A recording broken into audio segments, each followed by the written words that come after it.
भाई अब मैं आपको कराता हूँ यहाँ की मार्केट की सैर। कोका कोला का कैन 85 फ्रैंक, 8.85, 85 नहीं, ये वाला कुछ अलग लगा मेरे को, वनीला वाला। ये नहीं देखा मैंने आज तक, ये लेते हैं, ट्राई करेंगे। जूस की 900 ml की बोतल 4 फ्रैंक, कुछ सेंस नहीं बना रहा है। छोटी सी बोतल 3 फ्रैंक।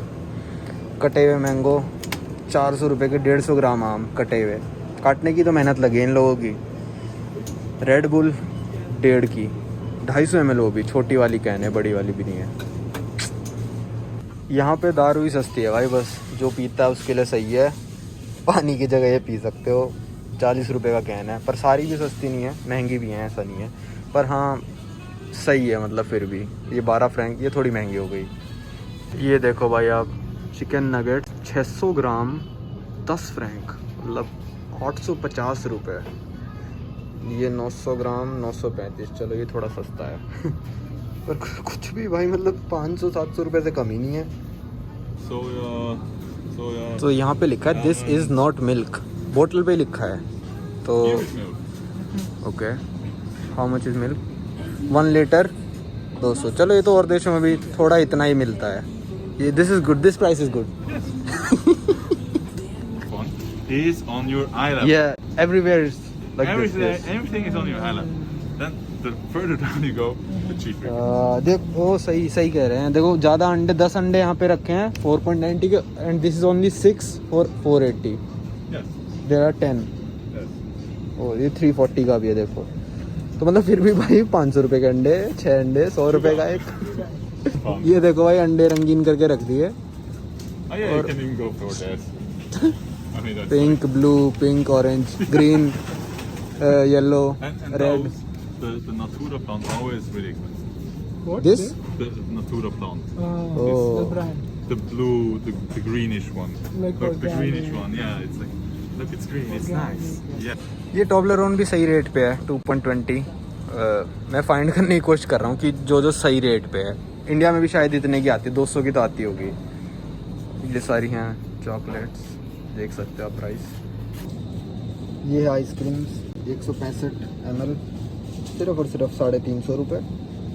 तो ये देखो रेडी टू ईट है भाई, और ये चावल हैं 250 ग्राम 2.5 फ्रैंक के।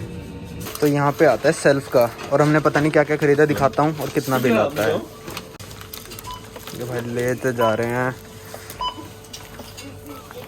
कैप्सिकम वगैरह, मशरूम। Really. ले तो काफ़ी कुछ लिया हमने, पर बिल भी देखो 25 तो बन चुका है, 26.75। Oh, that's Swiss knife. Yes. That's for that guy over here. That's for? For that guy. तूने लिया है? No. That one? Now you have one. 53। How was your trip to the सो भाई supermarket? हमने कर ली शॉपिंग, बिल आया 54 Frank का। ओह, मतलब 5000 की। और मतलब सारा इनका विश्वास भी चलता है इन देशों में, खुद ही पेमेंट करो, खुद ही बैग में डालो और ले जाओ। Was it nice? तो इंडिया में तो मेरे हिसाब से बिल्कुल भी पॉसिबल नहीं है। तो और ये मतलब कंट्री में हमने पूछा था इनसे कि अगर बैग को यहाँ छोड़ दें तो क्या होगा, मतलब एक रेस्टोरेंट में बैठे थे हम, तो कहते हैं 99% चांस आपको वापस मिल जाएगा, 1% का तो हर जगह ही मतलब पंगा होता ही है। तो भाई हमने इतना कुछ भी नहीं खरीदा, मतलब ये मान लो बिल्कुल नॉर्मल स्टफ, कुछ भी ज़्यादा नहीं खरीदा, और 54 फ्रैंक 5000 रुपये हो जाते हैं भाई। तो सोच नहीं सकते। मतलब पर यहाँ पे सैलरी भी बहुत ज़्यादा है। अब मैं आप इनसे पूछूंगा कि इनकी सैलरी कितनी है और मतलब क्या क्या खर्चा होता है यहाँ पे, तो फिर आपको उससे बेटर आइडिया होगा। तो भाई आपने इस वीडियो में देखा कि हमने सुपरमार्केट शॉपिंग करी, और मैंने ये भी दिखाया था कि भाई हमने एटीएम में से स्विट्जरलैंड के एयरपोर्ट पे पैसे निकाले थे, और ट्रेन में जाते से पहले स्विट्जरलैंड का सबसे बड़ा नोट जो एटीएम से निकल सकता है 200 फ्रैंक का, वो भी मैंने निकाला था। तो उन सब चीज़ों के लिए मैं कौन सा कार्ड यूज़ करता हूँ, मतलब स्वाइप करने के लिए, ऑनलाइन ट्रांजेक्शन्स के लिए, एटीएम से पैसे निकलवाने के लिए, पब्लिक ट्रांसपोर्ट पे यूज़ करने के लिए, तो कौन सा कार्ड मैं यूज़ करता हूँ इंटरनेशनल पेमेंट्स के लिए जब मैं टूर्स पे होता हूँ। तो इस बार मैं गया था 11 अलग अलग कंट्रीज, जिसमें यूज़ होती होंगी 5 से 6 डिफरेंट करेंसीज यूज़ होती थी उन कंट्रीज में, जैसे रशिया होगी, फिर साइप्रस होगी, फिर टर्की होगी, फिर स्विट्जरलैंड होगी, फिर इटली होगी। तो इनमें अलग अलग करेंसीज यूज़ होती थी। तो भाई मैं इतनी सारी करेंसीज तो कैरी करता नहीं हूँ, और मैं हर जगह जाके एक्सचेंज भी नहीं कराता हूँ करेंसी, क्योंकि एक्सचेंज जो कराता है भाई वो सबसे बेकार तरीका होता है किसी भी देश के पैसे लेने का मतलब किसी भी देश में करेंसी यूज करने का सबसे बेकार तरीका है आप यहाँ से डॉलर लेके जाओ और वहां जाके एक्सचेंज कराओ। सबसे बेकार, सबसे बेवकूफ़ी वाला तरीका है, क्योंकि यहाँ पे आप डॉलर एक्सचेंज कराने पैसे दोगे, फिर आप डॉलर एक्सचेंज कराओगे, फिर उस चीज़ में पैसे दोगे, तो भाई इतना झंझट क्यों पालना है। फिर डॉलर संभाल के रखो, बैग कोई चोरी ना हो जाए, ये वो 10 झंझट। तो इन सब की प्रॉब्लम सॉल्व करी है भाई मैंने नियो के SBM कार्ड से। अब आप कहोगे भाई कार्ड तो हम बैंक का भी यूज कर सकते हैं, फिर फॉरेक्स कार्ड भी यूज कर सकते हैं। जी हाँ, बिल्कुल कर सकते हो। बैंक का कार्ड में यूज करता था SBI 2-2.5 साल पहले तक, जिसमें लगते थे बहुत सारे ट्रांजैक्शन चार्जेस। मतलब अगर मैं 1 लाख रुपए निकलवाता था उसमें से, तो 5,000 रुपए की ATM में से ट्रांजैक्शन फीस मेरे को लगती थी कैश निकलवाने पे। ठीक है, फॉरेक्स कार्ड आप डालते हो तो उसमें आपको करेंसी का रेट देखना पड़ेगा, वही वाली करेंसी डलवानी पड़ेगी जो आप यूज करना चाहते हो। तो इतनी सारी करेंसी थोड़ी ना डलवाऊंगा मैं एक साथ उसमें। और अगर आप वो करेंसी डलवा के कोई और निकलवाते हो तो उसमें चार्जेस, झंझट वंझट सब बहुत चीज है। ठीक है, ये बनवाना बहुत सिंपल है भाई, लिंक डिस्क्रिप्शन में है। आपको बस रजिस्टर करना जाके, आधार कार्ड, पैन कार्ड, जो भी आपकी डिटेल्स हैं सब वो नॉर्मल सी डिटेल्स वो आपसे मांगेंगे। आपका अकाउंट विदिन 5 मिनट्स बन जाएगा। उसके बाद आपको क्या करना है, इस अकाउंट में 5,000 रुपए डिपॉजिट करने हैं और अपना कार्ड, ये नियो का SBM कार्ड ऑर्डर कर देना है। अब आपके पास आ गया है कार्ड। अब आप उन 5,000 रुपए का आप सोचो क्या हुआ, क्या वो मिनिमम बैलेंस है, क्या है? नहीं, आप उन 5,000 रुपए को दोबारा अपने बैंक में वापस विड्रॉ करा सकते हो या फिर इसमें भी रख के यूज कर सकते हो। कैसे भी, कोई मिनिमम बैलेंस मेंटेन नहीं करना है। पर अगर आप कुछ पैसे इसमें रखते हो तो उस पर भी आपको सेविंग्स अकाउंट में भी इंटरेस्ट मिलता रहता है। तो ये कार्ड आपके घर पे अराउंड 1 वीक मान के चलो आपके घर पे डिलीवर हो जाएगा। फिर आपको इसमें पैसे कैसे डलवाने हैं, नॉर्मल बैंक अकाउंट की तरह आपको एक IFSC कोड मिलेगा, एक अकाउंट नंबर मिलेगा, नाम तो आपका जिस पे आपने अकाउंट रजिस्टर करा है वो है ही। नॉर्मल अपने बैंक से नेफ्ट कर सकते हो इसमें आपके पैसे इसमें आ जाएंगे और उन पैसों को आप किसी भी देश के ATM में यूज करो, आप उसको किसी भी ग्रोसरी स्टोर मतलब स्वाइप करो कहीं पे भी। कॉन्टैक्टलेस कार्ड है ये वाईफाई जैसा सिग्नल जो बना है कॉन्टैक्टलेस, मतलब टैप करना पे हो जाएगा। बंद भी कर सकते हो आप उस फीचर को, ऑनलाइन पेमेंट्स कर सकते हो, इंटरनेशनल ATM से पैसे निकलवा सकते हो, इंडिया के ATM से पैसे निकलवा सकते हो, कहीं पे भी। करेंसी का रेट कैसे डिटरमिन करता है ये कार्ड, आप इसकी ऐप पे जा सकते हो और चेक कर सकते हो रेट क्या चल रहा है। तो भाई क्यों झंझट लेनी है इतनी चीजों की कि डॉलर एक्सचेंज कराओ, अपने घर से जाओ, आपके पास कार्ड रहेगा, आप कहीं पे भी इसको स्वाइप कर सकते हो। पर हाँ, इमरजेंसी के लिए थोड़े पैसे हमेशा अपने साथ रखा करो, थोड़े बहुत डॉलर के नोट रखा करो, 100-200 डॉलर इमरजेंसी केस, और एक दो अपना नॉर्मल बैंक के कार्ड भी रखा करो। पर जब तक आपके पास नियो का कार्ड है तब तक और कोई कार्ड यूज मत करना। कम से कम आप एक ट्रिप पे 10 से 12 हज़ार, तो अगर आप 1-1.5 लाख खर्च करते हो तो इस कार्ड की बदौलत ही बचा लोगे। तो बस डिस्क्रिप्शन में जाके जो लिंक है, मैं अपने पूरे ट्रेवल्स में पिछले ये मान लो 2.5 साल से भी ऊपर से ये कार्ड यूज कर रहा हूँ। और कंट्रीज जैसे कि मैंने इजराइल, पैलेस्टीन, लेबनान जिसकी करेंसी क्राइसिस आ चुकी हैं, उसके ATM में से भी इससे पैसे निकलवाए हैं। तो आप जाके ये कार्ड बनाओ और अपनी एक प्रॉब्लम का सॉल्यूशन तो लो कि बाहर जाके पैसे कैसे करवाने हैं एक्सचेंज। सो अभी बात करते करते बात निकल के आई कि हम बात कर रहे थे कि खाना कितने का, रेस्टोरेंट कितने का, सुपरमार्केट कितने की है। विल गो टू सुपरमार्केट, लेकिन पहले हम अलविंदर से पूछते हैं कि how are the like daily living cost है, like how much is your apartment? My apartment, and I'm living cheap. Okay. Because there are some communities which come together, and then the prices of the apartments getting low. Okay. But usually you pay around 1,500 In- Swiss francs per month In Zurich. in Zurich. Yes. And this is for one room or one apartment? That's probably for 1.5 or 2 rooms. Okay, like 2 BHK kind of. Yes. Yes. Okay, so 1,500. 1,500. Yeah. Mm-hmm. And Okay. then, yeah, I mean, that's just the apartments. Then you have like insurances, which are obligatory here in Switzerland. So you need to have them, which is around 300 Swiss francs per month. Okay. Okay. Okay. What else? We have, well, food, obviously. And for food, you pay around 1,000 to 1,500 Swiss francs per month. Okay. So we're at 3,300. 3,600 or something, Yeah, with something. including the insurance. Yeah, including insurance. And then you need to travel around, which means you need some kind of chip card to Yeah, show, yeah, hey, look, yeah. I can travel around, which is another 700. So you're at 4,000 at least.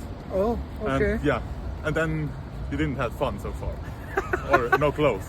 Yeah, so Okay. you're stark naked.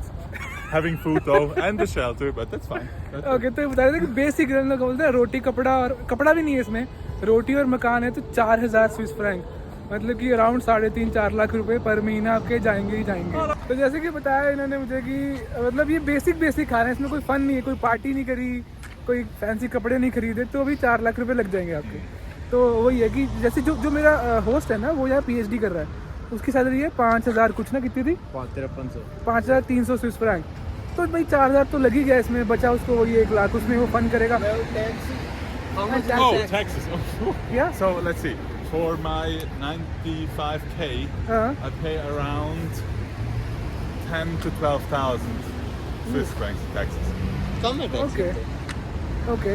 Because the thing is, if you want to buy an apartment or a house in Switzerland, you at least have to bring 1.5 million. At least. That's like minimum. You don't get anything before that. So if you want to save up 1.5 million Swiss francs. Swiss francs, yes, yes. That's a lot. Oh yeah. Yeah, and then you just got the basics. Yeah. ये देखो भाई dogs parking, यहाँ पे कुत्तों की अलग से parking, क्या मतलब है यार। तो स्वागत है भाई आप सभी लोगों का मिलान में। कल की वीडियो आपने देखी होगी, वर्स्ट डे था हमारे यूरोप में अभी तक का, मतलब इससे बुरा हो नहीं सकता शायद, क्या पता हो भी जाए, वो तो पैसे चोरी हो जाए तो फिर हो सकता है, पर इससे बुरा मेरे को नहीं लगता कोई हो सकता है। तो मिलान में हम हैं, आज भी हैं और कल भी हैं और शायद परसों भी रुक जाएं। तो अभी आपको घुमाता हूँ मिलान शहर इस वीडियो में।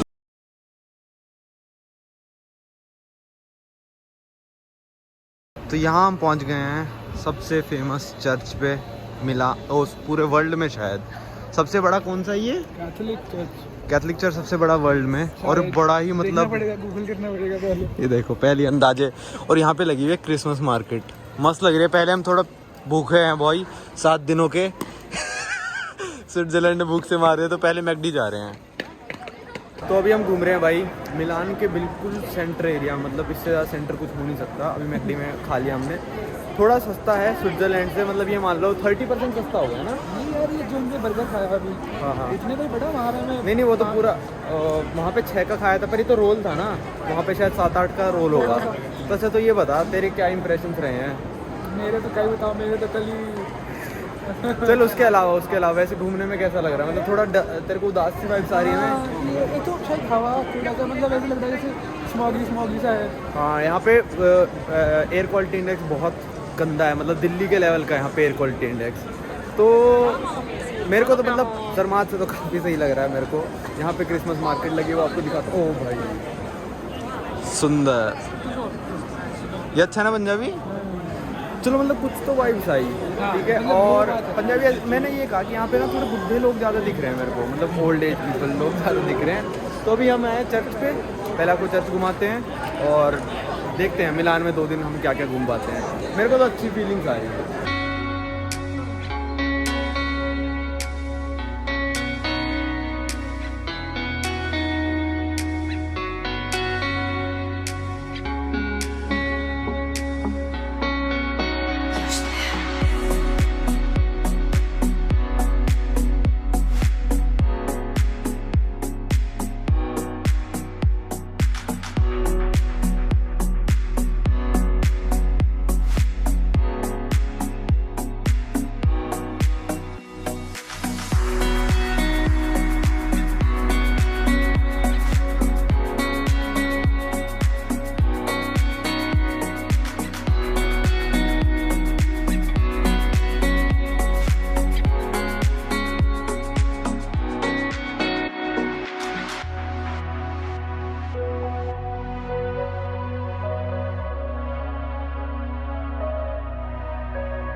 पंजाबी, ये मॉल कैसा लगा तेरे को?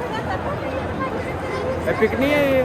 सीपी में कब ना, सीपी वो है नॉट प्लेस।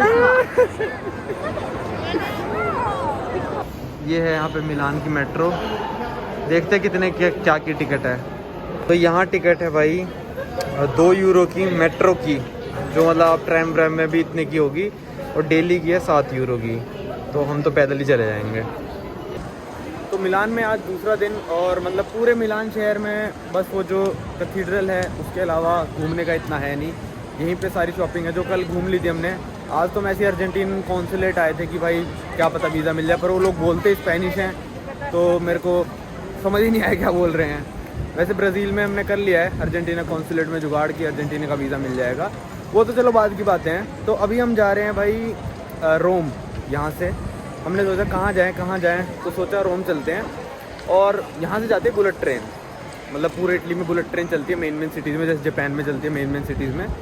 तो आज आपको देखने को मिलेगा बुलेट ट्रेन। इतना तो कुछ था नहीं मिलान में देखने को, देखते हैं रोम कैसा लगता है।